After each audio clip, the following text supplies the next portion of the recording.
จังกูจำเพลงครูสอน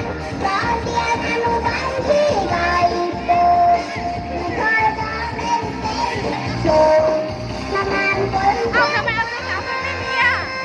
คนเทลงมาเทลงมาเทลงมาให้หน้าโบงหน้าโบงหน้าโบงให้ต้มไข่เปียกต้มไข่เปียกต้มไข่เปียกที่เสื้อไข่เปียกต้มไข่เปียกต้มไข่เปียกคนเทลงมาเทลงมาให้หน้าโบ